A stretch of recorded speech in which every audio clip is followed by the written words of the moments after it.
Ça vous fascine pas quand vous voyez quelqu'un capable de s'arrêter de manger alors qu'il reste une bouchée dans son assiette? Ou cette personne qui peut facilement passer son tour face à un gâteau fabuleux en disant simplement merci, j'ai pas faim. Sérieusement?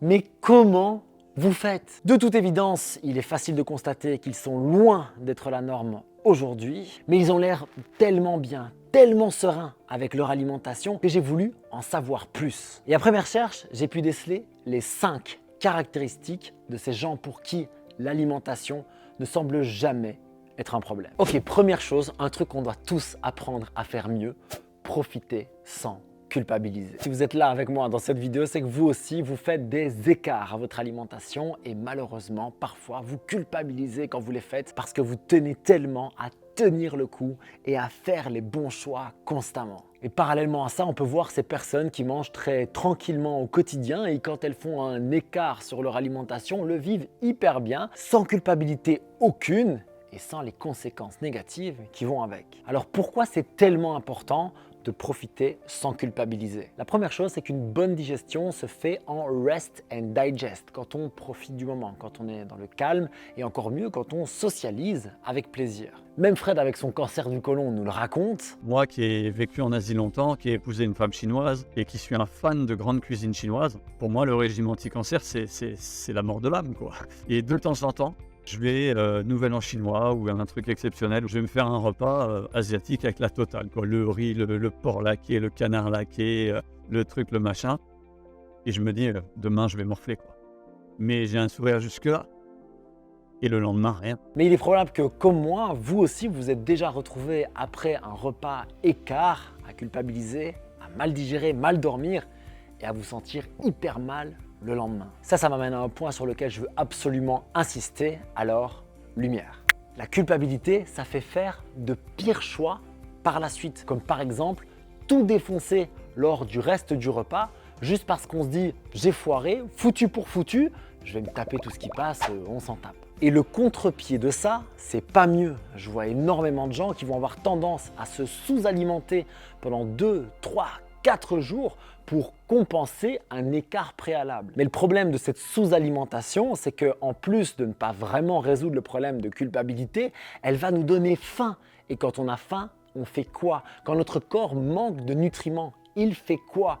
Eh bien, il nous pousse vers des aliments riches en calories, avec de l'énergie facilement disponible. Et là, bien sûr, c'est la porte ouverte à la malbouffe et malheureusement aussi aux compulsions alimentaires. Ok Jack, mais je fais comment pour faire un écart sans culpabiliser? La première solution, c'est choisir et kiffer. Donc quand je vais aller dans un repas écart, quand je vais être invité, je vais aller au restaurant, peu importe, je vais choisir sur quoi je vais prendre du plaisir particulièrement. Qu'est-ce qui, moi, me fait particulièrement kiffer quand je vais à un repas? Est-ce que ça va être le fait de manger des frites avec mon repas? Est-ce que ça va être de boire du vin? Est-ce que ça va être le dessert? Quoi que ce soit qui vous plaise, choisissez-le, mais gardez votre écart là-dessus. D'une part, vous allez beaucoup plus l'apprécier parce que ce sera cet écart-là que vous aurez choisi, et d'une autre, ça va un peu contrôler naturellement les choses. Quand moi je vais aller dans un repas comme ça, par exemple, je vais avoir tendance à surmanger un petit peu les sources de protéines, les sauces aussi, j'adore les sauces, j'ai vraiment un problème. Mais du coup, je vais pas trop me ruer sur le vin, le dessert, etc. parce que je sais que quand je pars dans le sucre, ça peut vite devenir compliqué. Deuxième chose, c'est de vous rappeler qu'on ne grossit pas en un repas, ni même en 24 heures d'ailleurs. Votre corps ne va pas grossir d'1 kilo parce que vous avez fait un écart. Peut-être que si vous pesez le lendemain, vous aurez pris du poids, ce sera du transit, de la rétention d'eau, mais c'est pas en si peu de temps qu'on fait énormément de gras. Alors, on souffle. Il y a un moment pour se nourrir et il y a un moment pour kiffer. Profitez pleinement du moment. Le lendemain, reprenez votre alimentation saine et tout ira très bien. J'en reparlerai plus tard dans la vidéo. Deuxième caractéristique fascinante, ils laissent dans leur assiette. Parfois, je mange avec ma femme et elle laisse une bouchée dans son assiette. Genre, ça me rend dingue. Comment tu fais pour laisser 20 grammes de nourriture dans ton repas? Et elle me dit tout naturellement, j'ai plus faim et si je mange ça, j'aurai mal au ventre. Et moi, je suis là avec mes vieux démons où j'arrive pas à laisser dans mon assiette. Et avant, c'était pire.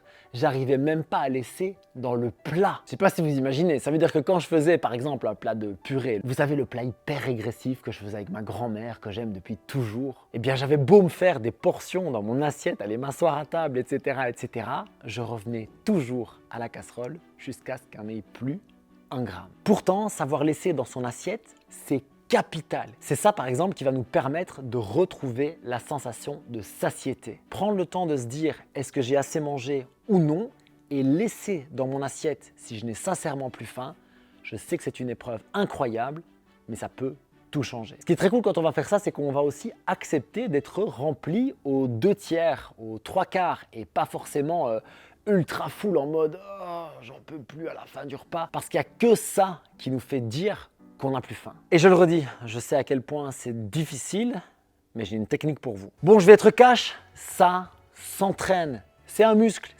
qui est faible chez vous, qui est faible chez moi, parce qu'on ne l'a jamais renforcé, tout simplement. Donc comme pour un muscle qui n'est pas entraîné, on va démarrer doucement. Ce que je vais vous proposer, c'est la prochaine fois que vous allez faire un repas, vous allez vous faire une première assiette, vous posez la question de savoir si vous avez encore faim ou non, et puis lors de la deuxième, peut-être, vous obligez à laisser une part. Mangez à votre faim, surtout mangez à votre faim. Si vous avez encore faim, ça ne va pas fonctionner. Si vous vous sentez frustré, ça ne va pas fonctionner. Mangez suffisamment et puis laissez une bouchée, une demi-assiette.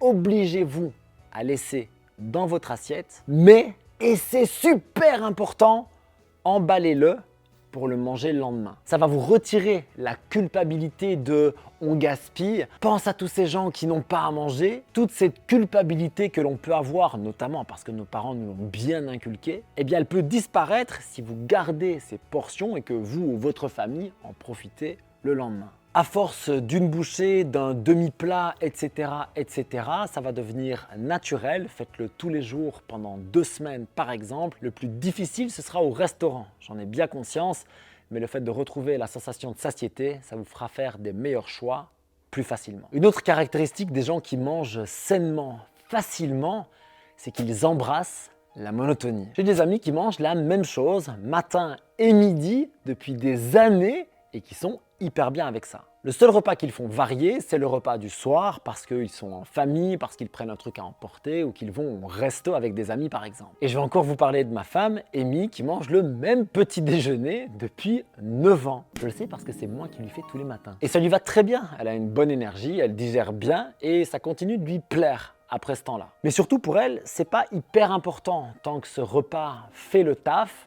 c'est ok. Et le truc fabuleux avec cette façon de fonctionner, c'est à quel point ça fait gagner de l'espace mental et du temps. Pas besoin de se casser la tête à chaque fois avec qu'est-ce que je vais manger, pas de prise de tête avec oui mais c'est tout le temps la même chose, non ça me va bien. En fait ça rend le repas utile tout en restant agréable et ça renforce la distinction que ces personnes-là font très bien entre un repas pour se nourrir et un moment privilégié que je vais partager avec des gens que j'aime. Et tout ça, ça fait aussi moins penser à ce qu'on va ou ce qu'on veut manger. Et la prochaine caractéristique, elle est là.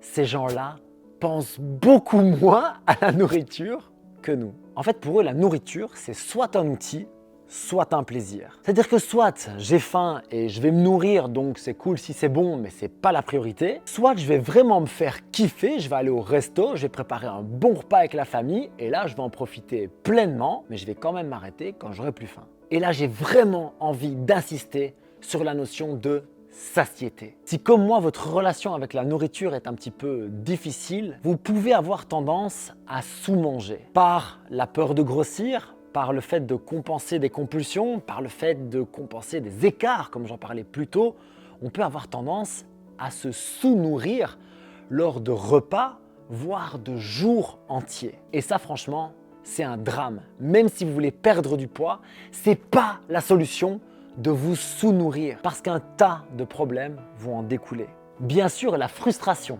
évidente, la sensation de faim, mais aussi et surtout le corps qui va nous faire des appels très clairs parce qu'il a besoin d'acides aminés, d'acides gras, de vitamines, de minéraux pour bien fonctionner. Et donc, si je ne lui en apporte pas assez, que ce soit à cause d'une alimentation pauvre dans ses nutriments, comme des aliments ultra transformés ou de la junk food, ou que ce soit parce que je mange simplement trop peu pour pour compenser des problèmes d'avant, mon corps va m'envoyer des signaux tellement forts que ça peut créer des fringales auxquelles je n'ai aucune chance de résister. Donc la clé, c'est de manger à satiété, c'est faire des repas qui vous conviennent, qui vous nourrissent. Et une bonne technique aussi, c'est d'y intégrer des protéines et des graisses de bonne qualité. Ces deux nutriments sont essentiels, mais en plus, ils créent ce qu'on appelle de la satiété dans le temps, diffuse.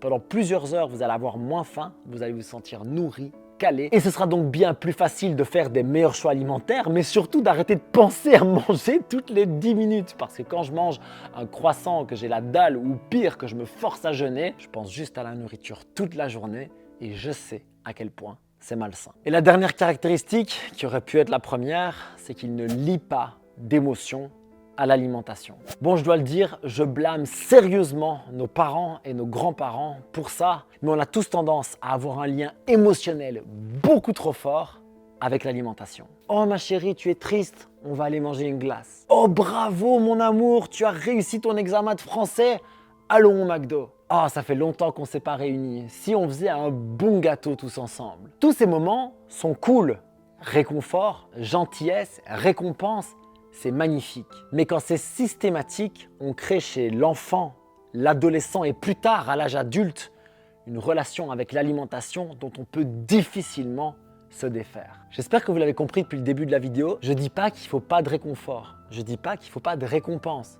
Je dis qu'il ne faut pas les mettre dans la nourriture. L'alimentation, historiquement et sereinement pour nous, elle a deux fonctions. Un, nous nourrir, nous donner de l'énergie, la capacité de récupération, etc. Et deux, nous réunir. Oui, bien sûr, historiquement, le repas se partage dans le clan, dans le village, dans la tribu, dans la famille. Bien sûr que partager un bon repas, c'est quelque chose de vital pour nous, de social, qui nous rend heureux. Mais manger parce que je suis triste, manger parce que je suis en colère, parce que je suis frustré, parce que je me sens seul, c'est un drame. D'abord, je ne vais pas me sentir mieux après avoir mangé. Oui, pendant quelques secondes ou quelques minutes, ça va me soulager. D'une part parce que ça va me faire penser à autre chose et d'une autre parce que je vais avoir une décharge hormonale importante. Par contre, s'il y a une montée, c'est vrai, il y a aussi un crash qui est terrible. Quand j'ai fini de manger, non seulement mon problème n'est pas résolu, mais en plus ma culpabilité augmente. Et on sait maintenant à quel point elle coûte cher par la suite. Et c'est quelque chose avec lequel je me débat depuis des années et quelque chose dont j'aide des centaines de personnes à sortir dans mes coachings. Et la meilleure technique que je connaisse, c'est le tampon et la prise de recul. Quand cette pulsion arrive, quand cette situation arrive où j'ai vraiment envie de manger pour compenser une émotion, la première chose à faire, c'est entre l'émotion et l'alimentation, je mets un tampon. Je vais marcher, je vais faire du sport, je vais discuter avec quelqu'un, je vais faire du piano, peu importe. Je vais m'occuper physiquement à faire autre chose avant de me ruer sur ce qu'il y a dans le placard. Je vais détourner mon attention, je vais faire bouger mon corps et puis je vais sentir si j'avais faim ou si c'était une émotion. Il est évident que si après tout ça, vous avez vraiment faim, vous pourrez vous faire un vrai repas. Parce que ce n'est ni le croissant, les cookies ou le pot de glace qui vont vous nourrir vraiment. Deuxième chose à faire, c'est prendre du recul sur ma situation. Qu'est-ce qui m'a mis dans cet état et comment est-ce que je peux faire la prochaine fois pour l'éviter? Bien entendu, certains choix de vie sont difficiles à faire et les conséquences à assumer, mais j'ai sincèrement envie que vous en sortiez. Et pour vous aider, il existe cette vidéo qui est sur le lien entre le sucre et l'anxiété qui va vous permettre de mieux le comprendre et de parfaitement l'affronter. Prenez soin de vous, mangez pour votre énergie, profitez pleinement de votre vie et je vous retrouve directement dans la vidéo ici. Peace.